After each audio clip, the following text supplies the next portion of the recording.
Estudo do movimento, Projeto Celeritas, terceira lei do movimento. Bem-vindo à aula sobre a terceira lei do movimento, ou terceira lei de Newton. Uma força existe apenas quando é exercida por alguma coisa sobre alguma outra coisa. Não se pode puxar ou empurrar o vazio, isto é, o vácuo. Alguma coisa só é empurrada quando há alguma coisa empurrando. E alguma coisa só empurra se houver alguma coisa para ser empurrada. Portanto, uma força é uma espécie de ligação entre dois corpos. E a questão é saber qual corpo está empurrando ou puxando e qual está sendo empurrado ou puxado. Quando um dos corpos é um organismo vivo, usualmente supomos que este organismo é a origem da força. Mas quando ambos os corpos são objetos inanimados, já não temos tanta certeza.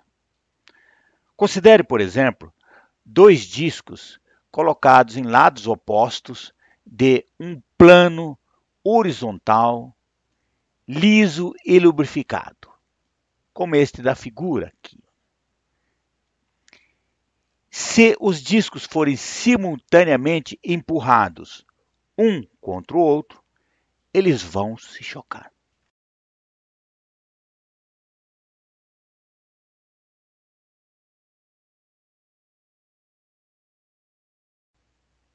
Os discos foram empurrados um contra o outro, e durante o contato, como se pode ver nesta figura aqui, o disco da direita exerceu uma força sobre o disco da esquerda.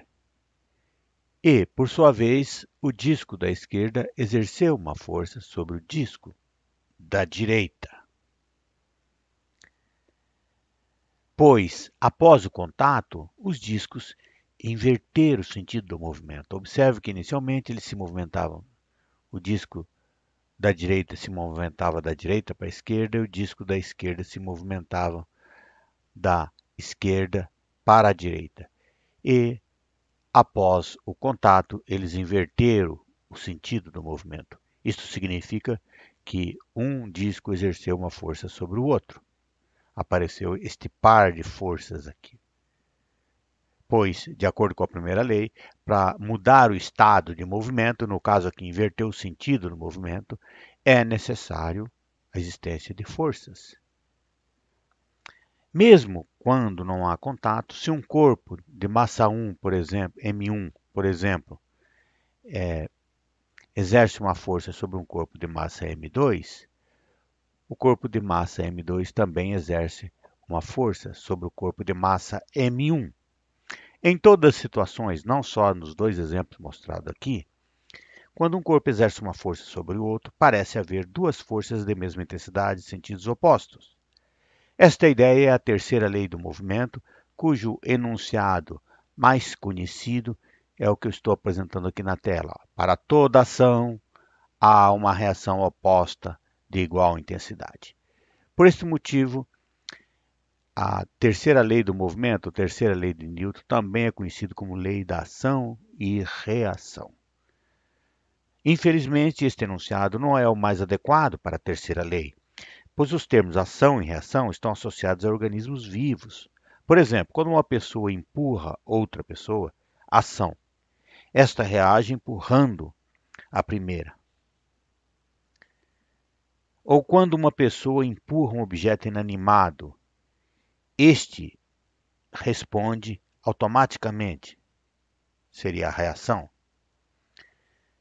Uma força-ação parece ser mais importante e também parece ocorrer antes da outra, isto é, da reação. Mas isto não é verdade. Do ponto de vista da física, as duas forças são igualmente importantes e existem simultaneamente. Qualquer uma das duas forças pode ser considerada como ação ou como reação. Para evitar equívocos, é mais adequado enunciar a terceira lei do movimento da seguinte maneira. Aqui está o enunciado. Toda vez que um corpo exerce uma força sobre um segundo corpo, o segundo corpo exerce simultaneamente uma força sobre o primeiro corpo. Essas forças têm magnitudes iguais e sentidos opostos. Com este enunciado, podemos substituir o nome lei da ação e reação pelo nome lei da interação, pois o que ocorre é uma interação entre os corpos. Quando os corpos um exerce força sobre o outro, há uma interação, tanto aqui quando há o contato, como quando não há o contato, a força é a distância. Matematicamente, a terceira lei do movimento, ou lei da interação, é descrita da seguinte maneira: F1 igual a menos F2. Esta expressão está dizendo que o vetor força F1 é igual em módulo ao vetor força F2, mas tem um sentido oposto. Esse sinal menos aqui está indicando que eles têm sentidos opostos. Portanto, e qualquer uma pode ser ação ou reação. Mesmo com este enunciado aqui, a terceira lei do movimento ainda pode causar alguma confusão.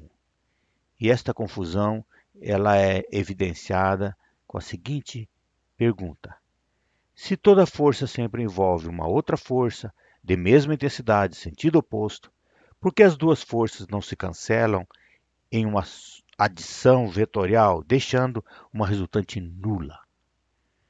Isto é, porque a ação não cancela a reação e vice-versa.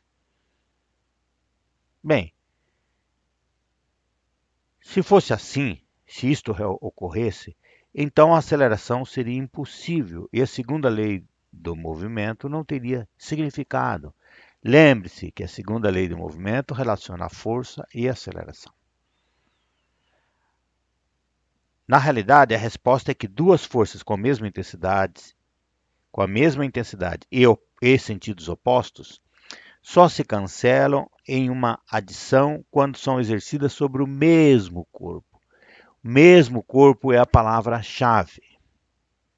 Se uma força é exercida sobre uma pedra e outra força de mesma intensidade e sentido oposto é exercida sobre a mesma pedra, então não há força resultante. A pedra, caso esteja em repouso, permanecerá em repouso, não importa quão grandes sejam essas forças. Mas a terceira lei do movimento, lei da interação, sempre envolve duas forças iguais e opostas exercidas sobre corpos diferentes ou separados. Por exemplo, quando o cavalo puxa a carroça também puxa o cavalo. Mas a carroça está amarrada no cavalo e ambos se movem no mesmo sentido quando o cavalo se move. O cavalo exerce uma força sobre o piso, aqui está, olha. E o piso, que é na realidade a superfície da terra, exerce uma força sobre o casco do cavalo. Consequentemente, o cavalo se move para frente e o piso, neste caso a terra, se move para trás. Obviamente, como a massa da terra é muitíssimo maior que a massa do cavalo, é impossível observar o movimento da terra. Não é possível, é imensurável. Percebemos apenas o movimento do cavalo para frente. Assim parece que o cavalo está puxando a carroça. É difícil imaginar que a carroça também está puxando o cavalo. Observe aqui, ó. Força da carroça sobre o cavalo, força do cavalo sobre a carroça. Agora considere um outro exemplo. É um foguete que é lançado a partir de uma plataforma de lançamento. Vamos colocar o foguete aqui, olha. Pronto. Começando a contagem regressiva. 3, 2, 1, 0. Ignição.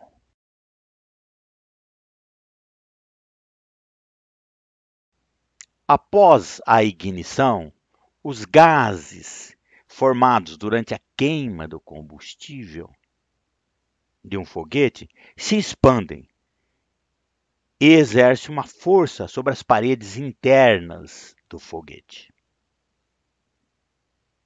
enquanto as paredes exercem uma força igual e oposta sobre os gases. E assim o foguete sobe. Essas duas forças não são equilibradas, ação e reação não se equilibram. Portanto, cabe aqui uma observação final.